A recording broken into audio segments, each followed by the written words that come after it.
अस्सलाम वालेकुम स्टूडेंट्स, उम्मीद है खैरियत से होंगे।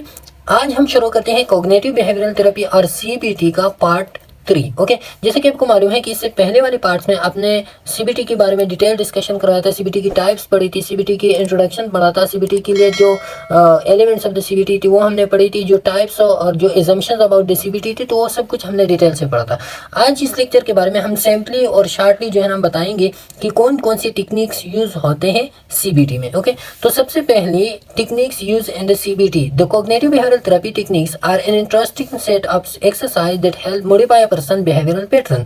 तो इसमें क्या करते हैं, ये एक वो टेक्निक्स होते हैं जिस टेक्निक्स के थ्रू जो है ना हम बिहेवियरल पैटर्न को मॉडिफाई करने की कोशिश करेंगे। ओके, तो ये हमने पहले भी पढ़ा था कि कॉग्निटिव बिहेवियरल थेरेपी में हम क्या करते हैं, हम नेगेटिव थॉट्स को डिटरमिन करते हैं और उस नेगेटिव थॉट्स को फिर हम चेंज करने की कोशिश करते हैं, या जो हमारा नेगेटिव बिहेवियरल पैटर्न होता है उस नेगेटिव बिहेवियरल पैटर्न को हम पॉजिटिव में चेंज करने की कोशिश करते हैं। The behavioural pattern are modified in order to bring about positive changes in the personality. और ये जो बिहेवियरल पैटर्न हम मालूम करते हैं और फिर हम उसको मॉडिफाई करते हैं, क्यों? क्योंकि पर्सनालिटी में हम पॉजिटिव चेंजेस लेके आए। तो आज कौन कौन सी टेक्निक्स है जो पर्सनालिटी में ये पॉजिटिव चेंजेस लेके आने की कोशिश करता है, तो कि सबसे पहले उसमें कॉग्निटिव रिहर्सल है। कॉग्निटिव रिहर्सल में जैसे कि नेम से मालूम है कि इसमें हम वो चीज़ें रिपीट करते हैं या रिहर्स करते हैं जो चीज़ें हमारे ब्रेन में जो है ना वो पहले से मौजूद होते हैं, या जो बेसिक एजम्पशंस हमारे ब्रेन में होते हैं ना उस बेसिक एजम्पशन को हम रिपीट करने की कोशिश करते हैं और उससे वो नेगेटिव हम निकालते हैं और पॉजिटिव को हम री एनफोर्स करते हैं। ओके, अच्छा, in this technique the patient is asked to recall a problematic situation of the past. आपकी जो पहले एक प्रॉब्लमेटिक सिचुएशन था तो पेशेंट को कहा जाता है कि उस प्रॉब्लमेटिक सिचुएशन को आप रिकॉल करो, रिपीट करो। The therapist and the patient both work together to find out a solution for the problem और a way in which the difficult situation अब the it occurs and the future can be sorted out। तो therapist patient को क्या कहते हैं कि आप उस डिफिकल्ट सिचुएशन को क्या करो, उस डिफिकल्ट सिचुएशन को याद करो। क्यों याद करो? ताकि अगर फ्यूचर में आपके पास ये सिचुएशन दोबारा आता है तो उसको हम क्या करें, उसको हम सॉर्ट आउट करें, ख़त्म करें, ताकि फ्यूचर में फिर ये ना आए। अच्छा, the therapist asks the patient to rehearse positive thoughts cognitively in order to make appropriate changes to the later thoughts process। तो अब उन्होंने जो है ना थेरेपिस्ट ने उनको वो नेगेटिव थॉट्स याद दिला दी। अब वो कहते हैं थेरेपिस्ट क्लाइंट को कि आप नेगेटिव थॉट्स के साथ साथ इसके बारे में आपके जहन में जो पॉजिटिव ख्यालात होते हैं, जो पॉजिटिव थॉट्स होते हैं उसको भी आप याद करा दो। तो उस पॉजिटिव थॉट्स को जो है ना फिर थेरेपिस्ट क्या करते हैं, री एनफोर्स करता है, रिपीट करते हैं बार बार कि अब आप नेगेटिव थॉट्स को छोड़ो और जो आपके पॉजिटिव थॉट्स हैं, मतलब ये कि आपकी जो नेगेटिव थॉट्स की अल्टरनेट जो पॉजिटिव थॉट्स होते हैं तो उसको आप रिपीट करो, बार बार रिपीट करो। तो उसके अनकॉन्शियस माइंड से उसके रिपीटेशन की वजह से वो नेगेटिव थॉट्स खत्म होते हैं और पॉजिटिव थॉट्स जो है ना उसकी जगह ले लेते हैं। ओके, इसके लिए जो है ना सबसे बेस्ट जो है ना वो पावर ऑफ इमेजिनेशन यूज होता है। पावर ऑफ इमेजिनेशन ये होता है कि एक तरह पे जो है ना वो क्लाइंट को क्या करते हैं, पॉजिटिव थॉट्स इमेजिन करते हैं कि इमेजिन करो कि ये ऐसा नहीं हो रहा और ऐसा हो रहा है। ओके, फॉर एग्जाम्पल एक नेगेटिव थॉट है, नेगेटिव थॉट पैटर्न फेलियर है, फेलियर उसके जहन में बैठा हुआ कि मैं हर मरतबा फेल हो जाऊंगा, तो ये एक नेगेटिव थॉट्स है। तो उसको क्या कहा जाता है, उसको जो है ना जो थेरेपिस्ट होता है वो उसको कहते हैं कि आप एक एजुकेटेड और एक इंटेलेक्चुअल बंदा हो, एक इंटेलेक्चुअल बंदा हो और आप जो है ना ज़रूर पास होंगे। तो एक पॉजिटिव पैटर्न है। तो अब इसको कहते हैं कि ये वाला साइड आप छुपा दो और इस साइड पे आप फोकस करो। ये जो पॉजिटिव एस्पेक्ट होता है, ये जो पासिंग का एस्पेक्ट होता है, इसको आप रिपीट करो। तो ये नेगेटिव उसके जहन से ख़त्म होता है, उसके अनकॉन्शियस माइंड से, और ये पॉजिटिव उसके जहन में बैठ जाता है। ओके, तो ये कॉग्निटिव रिहर्सल के थ्रू करते हैं। अच्छा, फिर इसके बाद जो है ना दूसरा होता है वैलिडिटी टेस्टिंग। वैलिडिटी टेस्टिंग में हम टेस्ट करते हैं पेशेंट को। टेस्ट कैसे करते हैं? In this technique the therapist test validity of beliefs of thoughts of the patient. तो इसमें बिलीव्स और थॉट्स को हम टेस्ट करते हैं। The patient is allowed to defend his point by means of objective evidence. तो पेशेंट को test दिया जाता है। टेस्ट ये होता है कि पेशेंट को कहते हैं कि आप जो आपका पॉइंट ऑफ व्यू है, अगर आप उस पॉइंट ऑफ व्यू को प्रूव करो तो मैं आपके पॉइंट ऑफ व्यू को कुछ नहीं कहूँगा। क्लाइंट को कहते हैं। तो क्लाइंट जो भी बताता है तो उसको कहते हैं कि उसके लिए आप ऑब्जेक्टिव एविडेंस ढूंढो। ऑब्जेक्टिव मतलब वेरीफाइड एविडेंस हो, ऐसे एविडेंस हो जो सिर्फ आपको मंजूर नहीं दूसरे लोगों को भी वो मंजूर हो। तो फिर पेशेंट जो भी बता रहा है तो उसके लिए ऑब्जेक्टिव एविडेंस ढूंढने की कोशिश करते हैं। जिस व्यू पॉइंट के लिए उसको ऑब्जेक्टिव एविडेंस नहीं मिलती तो फिर क्या होता है, द पार्टी नेचर और invalidity of the beliefs of the patient is exposed if he she is unable to produce any kind of the objective evidence। तो जब वो पेशेंट या जो क्लाइंट होता है वो ऑब्जेक्टिव एविडेंस पेश नहीं करता तो उसको अपनी बिलीफ्स गलत लगते हैं। जब गलत लगते हैं तो उस ख़त्म करने की फिर वो कोशिश करते हैं। ओके, तो ये वैलिडिटिंग टेस्टिंग होता है। तीसरा होता है राइटिंग जर्नल। तो इसमें सिंपली क्या होता है, it is the practice of maintaining a diary to keep in account of situation that arise in everyday life. तो इसको जो है ना थेरेपिस्ट उसको कहते हैं कि आपका ये डायरी हो गया, ये डायरी जो है ना आप अपने साथ लेके जाओ, जहाँ पे आप जाते हो जो भी आप करते हो तो उसमें जो है ना जो आपके पास सिचुएशन होता है, जो इंसिडेंट्स आपके पास आते हैं वो भी आप नोट कर लो यहाँ पे, और साथ में आप जो कोपिंग रिस्पांस उसको शो करते हो तो वो कोपिंग रिस्पांस भी आप इसमें वो जिस तरह आप उसको हैंडल करते हो तो वो भी आप नोट कर लो। जब दोनों वो नोट करते हैं तो फिर वो डायरी लेके आते हैं थेरेपिस्ट के पास। एक हफ्ता बाद 2 हफ्ते बाद थेरेपिस्ट और क्लाइंट दोनों बैठते हैं और इन चीज़ों पे सोचते हैं कि आपके ये इंसिडेंस आया था, ये आपका रिस्पांस था, ये इंसिडेंस आया था, ये आपका रिस्पांस था। अब आपका ये रिस्पांस ये इंसिडेंस और ये रिस्पांस क्या मुआवजा करता है, क्या ये इसके लिए अच्छा या नहीं है। फिर दोनों उसके लिए एक सोल्यूशन निकालते हैं, solution in a positive way निकालते हैं कि ये चीज़ आपने नहीं करना था, इस तरह की रिस्पांस आपने इधर देना था तो ये चीज़ आपके पास ना होता। तो फिर पेशेंट जो है ना जब वो जाते हैं तो वो जो पॉजिटिव रिस्पांस को मिली हुई होते हैं ना जो करेक्शन, उस करेक्शन भी फिर वो प्रैक्टिस करता है। Okay, the third decision emotion behaviour. अच्छा, the therapist and the patient together review the matter.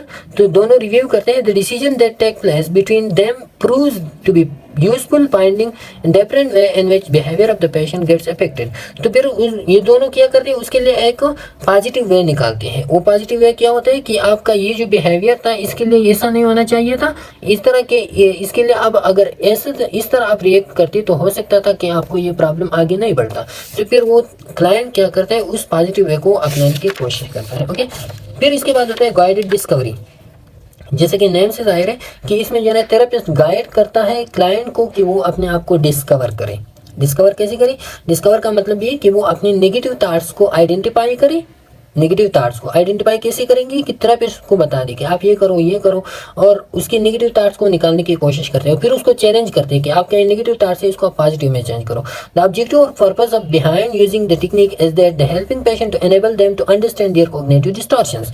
तो इसी के थ्रू जो है ना वो क्या करते हैं, इसी के थ्रू वो पेशेंट को एनेबल करते हैं कि वो अपनी कॉग्निटिव डिस्टॉर्शन को समझ ले, उसकी थिंकिंग में जो प्रॉब्लम है उसको समझ ले। और इसके लिए जो है ना patient different types of open ended question करते हैं, सोक्रेटिक क्वेश्चन करते हैं, जो ऐसी क्वेश्चन हो जो रीजनेबल बेस हो, जिसका वो जवाब येस और नो में नहीं दे सकता, लेकिन वो ढूंढता है उसके लिए कोई रीज़न वगैरह तलाश करते हैं। तो जब वो रीज़न ढूंढते हैं और उस क्वेश्चन को आंसर करने के लिए, तो उस रीज़न के बदौलत जो है ना वो अपनी ख्यालात को, अपनी थिंकिंग को वो समझते हैं कि मेरी थिंकिंग में ये प्रॉब्लम है और ये मेरी थिंकिंग में जो है ना ये पॉजिटिव साइड है, ये नेगेटिव साइड है। तो फिर पॉजिटिव नेगेटिव उनको पता चलता है। पेशेंट और made aware of assisted by the therapist in understanding how they process information. तो पेशेंट को फिर पता चलता है कि मैं अपने प्रोसेस इंफॉर्मेशन को किस तरह प्रोसेस करता हूँ, नेगेटिवली प्रोसेस करता हूँ या पॉजिटिवली प्रोसेस करता हूँ। The activity of understanding how information is processed allow patient to alter the same information processing एप्रीक्वेंट। तो जब पेशेंट को अंडरस्टैंड कर जाए कि मैं किस तरह इंफॉर्मेशन को प्रोसेस करता हूँ, तो फिर वो अंडरस्टैंड का मतलब क्या होता है कि उसको ये समझ आ जाए कि मैं पॉजिटिव प्रोसेस करता हूँ या मैं नेगेटिव प्रोसेस करता हूँ। तब ये दोनों जब उसको समझ आ जाए तो फिर वो क्या करता है, फिर उसी इंफॉर्मेशन को अगर वो चाहे तो नेगेटिव को पॉजिटिव में कन्वर्ट करने की कोशिश कर सकता है, क्योंकि नेगेटिव तो किसी को भी नहीं चाहिए ना। तो जब पता लग जाए कि मेरे नेगेटिव है तो फिर उसको वो चेंज करते हैं। Basically the patient perception of the world undergoes great change and he sees things in a different way than earlier. तो जब थेरेपिस्ट पेशेंट का परसेप्शन बनाते हैं, परसेप्शन किस तरह कि आप उसको परसीव करो कि ये काम मेरा गलत है, ये ठीक है। तो जब उसकी परसेप्शन बनाते हैं तो पेशेंट को तो पता चलता है कि यार मेरी परसेप्शन ऐसी है कि ये नेगेटिव है, ये नेगेटिव है और इसके खिलाफ जो है ना आपके पास पॉजिटिव आ जाए। थेरेपिस्ट उसको समझा दे कि नेगेटिव के खिलाफ इधर पॉजिटिव भी है। तो उसकी परसेप्शन जब ये पॉजिटिव की तरफ उसका ध्यान बढ़ता है तो फिर वो अपने आप को बहुत ज़्यादा डिफरेंट महसूस करता है, क्योंकि अर्लियरली तो नेगेटिव चीज़ों पे वो सोचता था, नेगेटिव थॉट्स थी उसकी, वो नेगेटिव पॉजिटिव में कन्वर्ट हो गई। तो अपनी परसेप्शन में अभी उन्होंने प्रैक्टिस नहीं की, लेकिन पेशेंट थेरेपिस्ट ने उसको ऐसे एनालाइज किया कि आपका ये है पॉजिटिव है, तो वो अपने आप को बहुत बेहतर महसूस करता है। जब बेहतर महसूस करता है तो फिर वो उसी चीज़ को चेंज करने की भी कोशिश करते हैं कि मैं इसी हालत से इसी में ठीक हूँ। तो फिर क्या करते हैं, the change in perception allows the patient to modify his or behaviour in a better manner. तो वही परसेप्शन की वजह से फिर वो अपने बिहेवियर को मॉडिफाई करने की कोशिश करता है। ओके, अच्छा, ये गाड़ी डिस्कवरी है। फिर इसके बाद आता है मॉडलिंग। मॉडलिंग जैसे कि मैंने पहले भी इसको थोड़ा सा एक्सप्लेन किया। मॉडलिंग में क्या होता है, मॉडलिंग में जैसे कि सबसे पहले तो मैंने आपको वो एक्सप्लेन किया था कि एक मॉडलिंग होता है, एक रोल प्ले होता है, एक इंस्ट्रक्शंस होते हैं। इंस्ट्रक्शन में आप सिंपली बताते हो कि ये काम इस तरह करना चाहिए, इस तरह करना चाहिए, सिंपली जो है ना आप उसको रिटर्न वगैरह वो देते हो। मॉडलिंग में आप उसको परफॉर्म करते हो। ओके, परफॉर्म करते हो, आप खुद उसको परफॉर्म करते हो, लेकिन वो आपको देखता है, एक ऑब्जर्वर होता है। रोल प्ले में जो है ना आप परफॉर्म करते हो और वो भी आपके साथ परफॉर्म करता है, या वो परफॉर्म करता है क्लाइंट खुद, तो क्या होता है, वो रोल प्ले होता है। It is one of the cognitive therapy techniques in which therapists perform role playing exercise aimed at responding in a way that is helpful to overcome difficult situation। तो modelling में जो है ना, या आप modelling करते हो या रोल प्ले करते हो, लेकिन दोनों का मकसद क्या होता है कि aimed at responding in a way that is helpful to overcome difficult situation। तो उसका मेन मकसद ये होता है कि जो डिफिकल्ट सिचुएशन होते हैं पेशेंट के साथ, वो डिफिकल्ट सिचुएशन थेरेपिस्ट ओवरकम करे थ्रू रोल प्ले। कि आप जो है ना, ये आपका नेगेटिव बिहेवियर है तो पॉजिटिव का वो आपको मॉडलिंग करे, थेरेपिस्ट आपको पॉजिटिव बिहेवियर का मॉडलिंग करे कि इसके खिलाफ ये ऐसा होना चाहिए। तो उसकी जो डिफिकल्ट सिचुएशन होते हैं थेरेपिस्ट को ओवरकम करते हैं। The patient makes use of this behaviour, therapist is a model in order to solve problem he she comes across. तो ये जो बिहेवियर्स थेरेपिस्ट उनको सिखाता है कि ये बिहेवियर इधर ये नहीं होना चाहिए, ये होना चाहिए। तो फिर जो क्लाइंट होता है वो उसी बिहेवियर पे फोकस कर रहा है, अपने लिए एक मॉडल बनाते हैं जो थेरेपिस्ट ने उनको सिखाई हो। तो फ्यूचर में जो भी प्रॉब्लम आती है वो थेरेपिस्ट की सिखाई हुई वो जो सोल्यूशंस होते हैं उसी के बेस पे वो काम करते हैं। ओके, अच्छा, होमवर्क। तो होमवर्क मैंने सिंपली उसको थेरेपिस्ट जो है ना क्लाइंट को होमवर्क देते हैं कि आपने घर में ये काम करने हैं। Homework is actually a set of assignments given by therapist to a patient. The patient may have to take notes during session with therapist, review audio tapes of particular session or read article books related to therapy। तो इस homework में क्या करते हैं कि जो client होता है, क्लाइंट तो या उसका वो करते हैं, थेरेपिस्ट का जो सेशन होता है उसकी नोट्स लेते हैं, मतलब लिखते हैं कि अब ये थेरेपिस्ट ने किया, अब ये किया, या उसके ऑडियो टेप्स वो रिकॉर्ड करते हैं, या उस सेशन के बारे में जो आर्टिकल या बुक्स होते हैं तो वो उसको देते हैं कि आपने घर में जाके ये रिव्यू करने। जब वो काम वो रिव्यू करते हैं उधर घर में, तो वो उसकी फिर क्या होते हैं, उसकी जो वो होते हैं प्रैक्टिकल लाइफ होते हैं, तो उसमें वही काम आते हैं जो थेरेपिस्ट ने उधर परफॉर्म किए हो या उनको जो बुक्स आर्टिकल वगैरह दिए हो।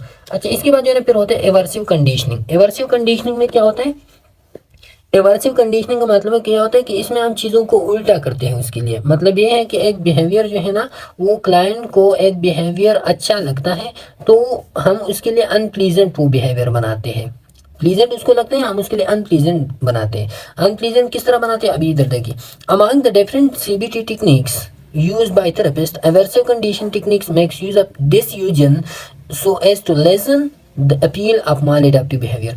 तो एवर्सिव कंडीशन में हम डिस्यूजन्स करते हैं। डिसीजन क्या होता है कि आप पेशेंट को जो है ना इस चीज़ पे परसूट करो, इस चीज़ पे जो है ना आप उसको वो करो, कंप्रोमाइज़ करो, या उस चीज़ पे जो है ना आप उसको मुतासिर करो कि ये काम आपने नहीं करना है और ये काम आपने करना है। तो किसी चीज़ से आप मना करते हो पेशेंट को कि आपका जो माल एडाप्टिव बिहेवियर है ये नहीं होना चाहिए, ये आपने नहीं रिपीट करनी है। तो टेक्निक्स इसी एवर्सिव कंडीशन में हम पेशेंट को ये बताते हैं कि आपका माल एडाप्टिव बिहेवियर जो है ना ये कम करना चाहिए आपने। वो किस तरह आप करते हो, कौन सी टेक्निक्स आप यूज़ करते हो जिसके थ्रू आप पेशेंट को ये सबक सिखाते हो कि ये माल एडाप्टिव बिहेवियर नहीं होना चाहिए।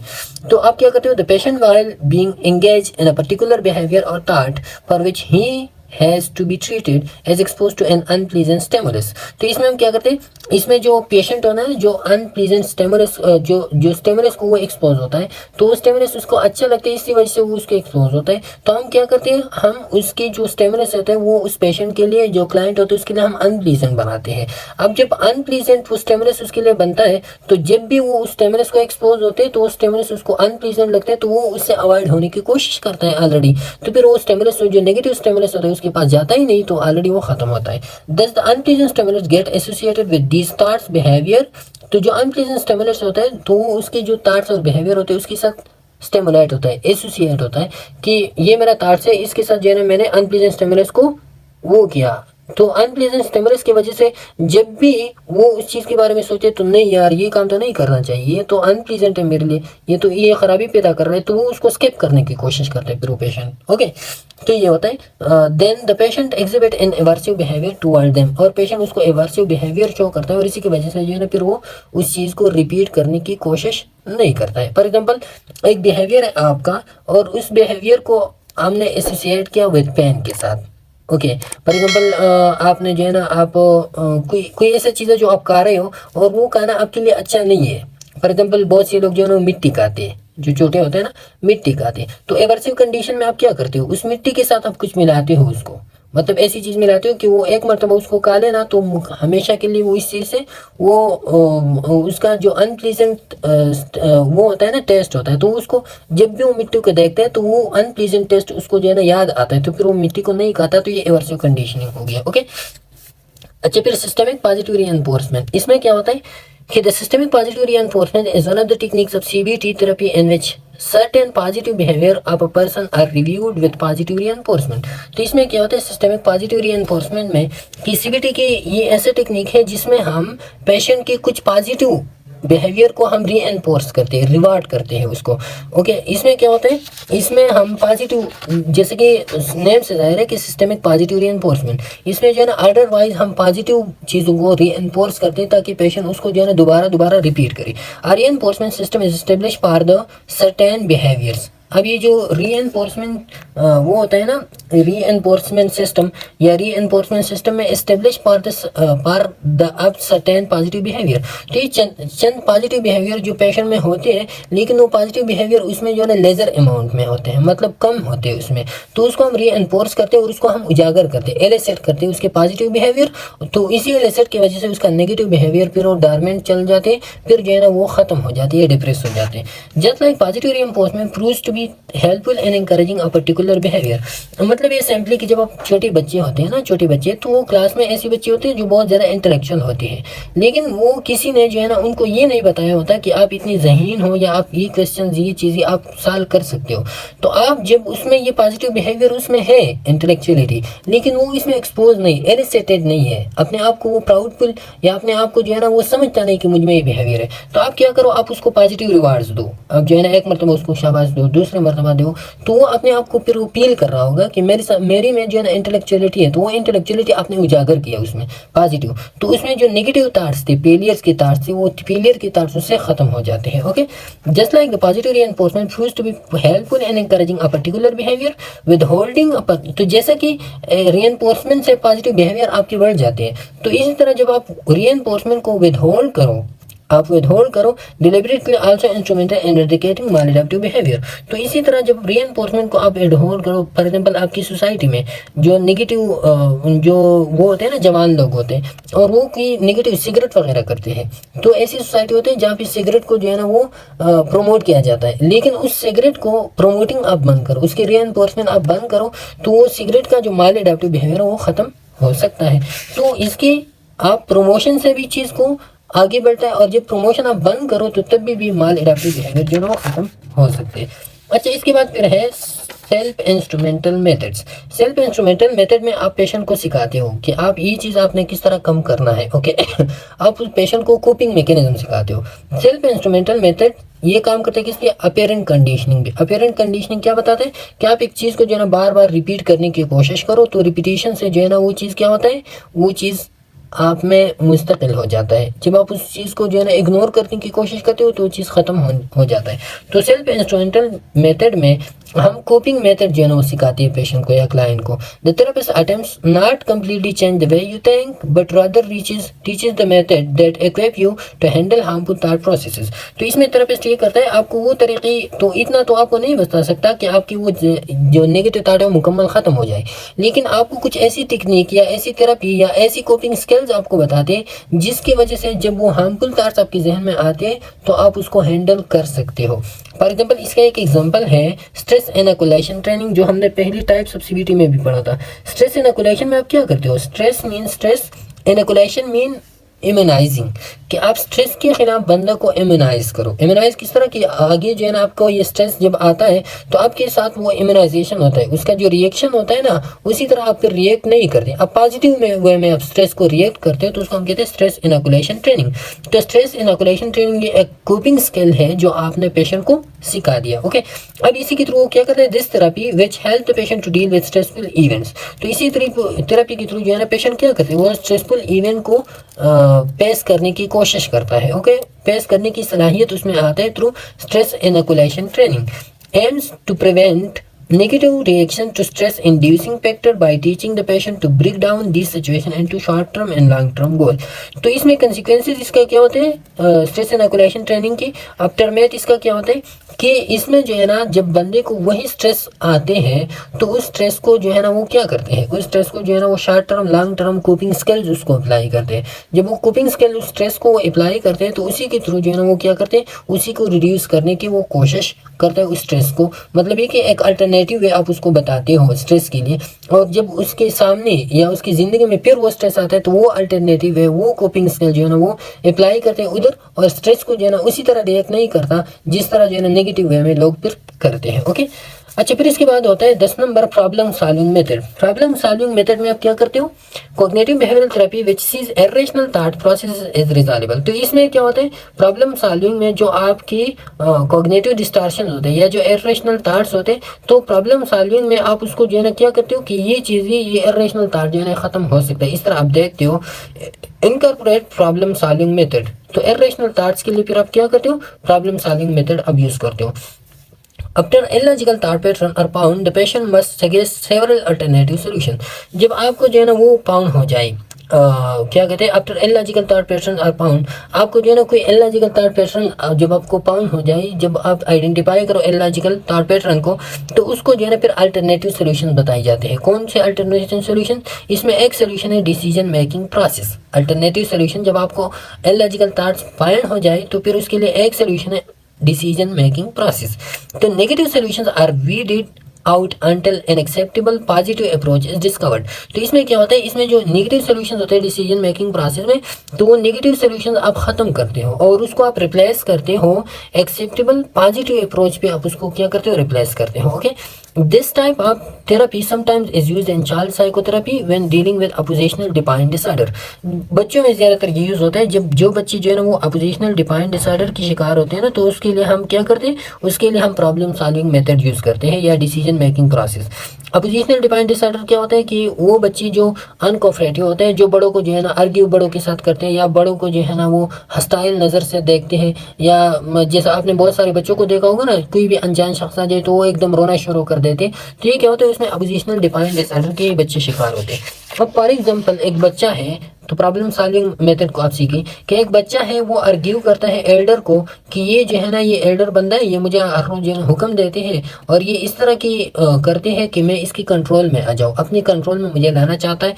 तो आप उसका ये जो नेगेटिव बिहेवियर है अपने कंट्रोल में लाने का, ये नेगेटिव बिहेवियर बच्चे का है ना, तो ये नेगेटिव बिहेवियर अब आप आइडेंटिफाई करो कि ये नेगेटिव बिहेवियर हो गया। अब उसी नेगेटिव बिहेवियर को थेरेपिस्ट जो है ना फिर उसको पॉजिटिव में चेंज करने के लिए फिर जो सॉल्यूशंस उसको दी जाती हैं, तो इस सारे मेथड को फिर हम क्या कहते हैं, प्रॉब्लम सॉल्विंग मेथड कहते हैं। ओके, अच्छा इसके बाद लास्ट वन है कंप्यूटर बेस्ड असिस्टेड थेरेपी।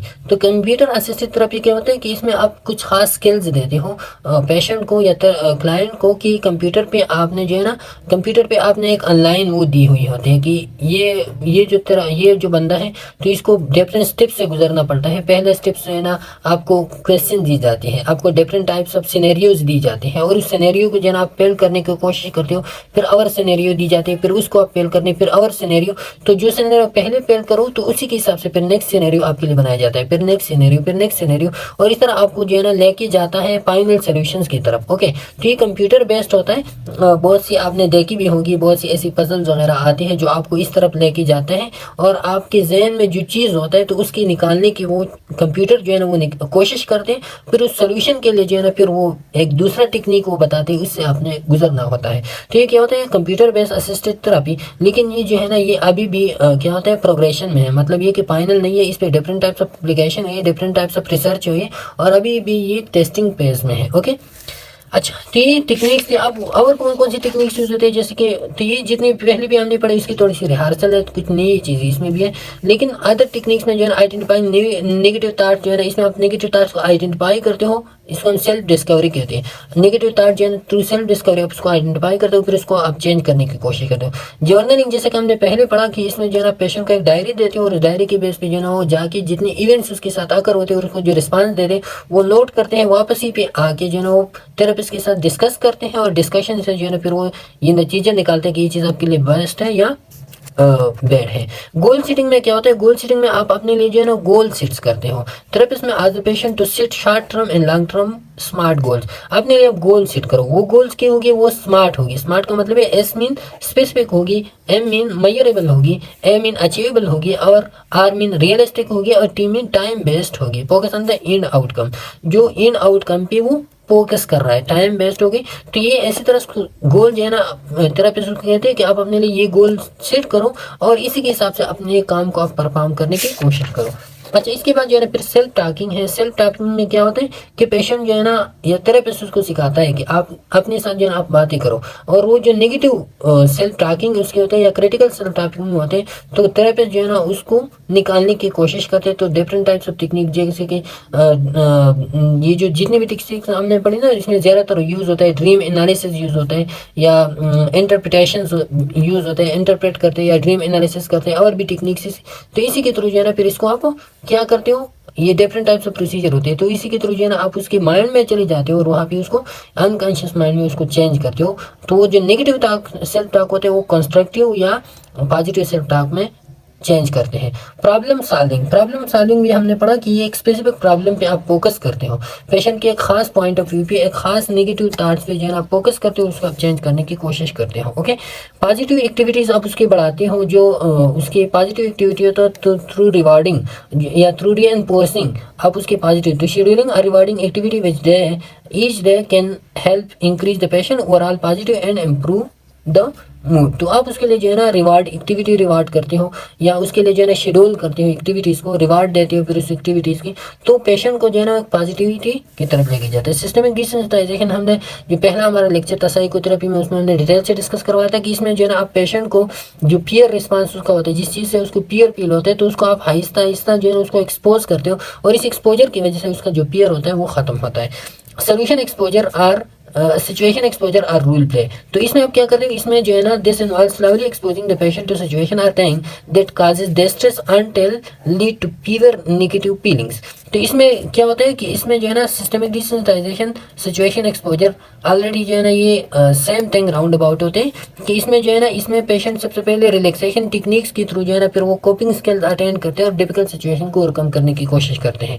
इसमें जो है ना सिचुएशन एक्सपोजर आप करते हो, पेशेंट को जो है ना आहिस्ता आहिस्ता जो उस सिचुएशन उस पर बेड लग रहा होता है, जो सिचुएशन उसको डिस्ट्रेस काज कर रहा होता है, तो उसी सिचुएशन को हम एक्सपोज करते हैं या उसका हम रोल प्ले उसके लिए करते हैं कि आप भी परफॉर्म करो मैं भी परफॉर्म कर रहा हूँ, ये चीज़ जो है ना आपके लिए फियरफुल नहीं है। तो जब वो परफॉर्म करते हैं उस चीज़ को, तो उसी चीज़ के बारे में उसका जो नेगेटिव परसेप्शन होता है वो खत्म होते हैं। होमवर्क, जैसा कि हमने अभी डिटेल से डिस्कस किया कि होमवर्क में आप पेशेंट को घर के लिए कुछ स्किल्स देते हो, कुछ strategies, practising new skills and strategies and real world situation is another important part of the CBT। तो आप जो है ना उसके लिए कुछ स्किल देते हो या कुछ स्ट्रेटजीज आप उसको जो है ना रियल वर्ल्ड की वो आप देते हो और वो उस चीज़ को परफॉर्म करते हैं।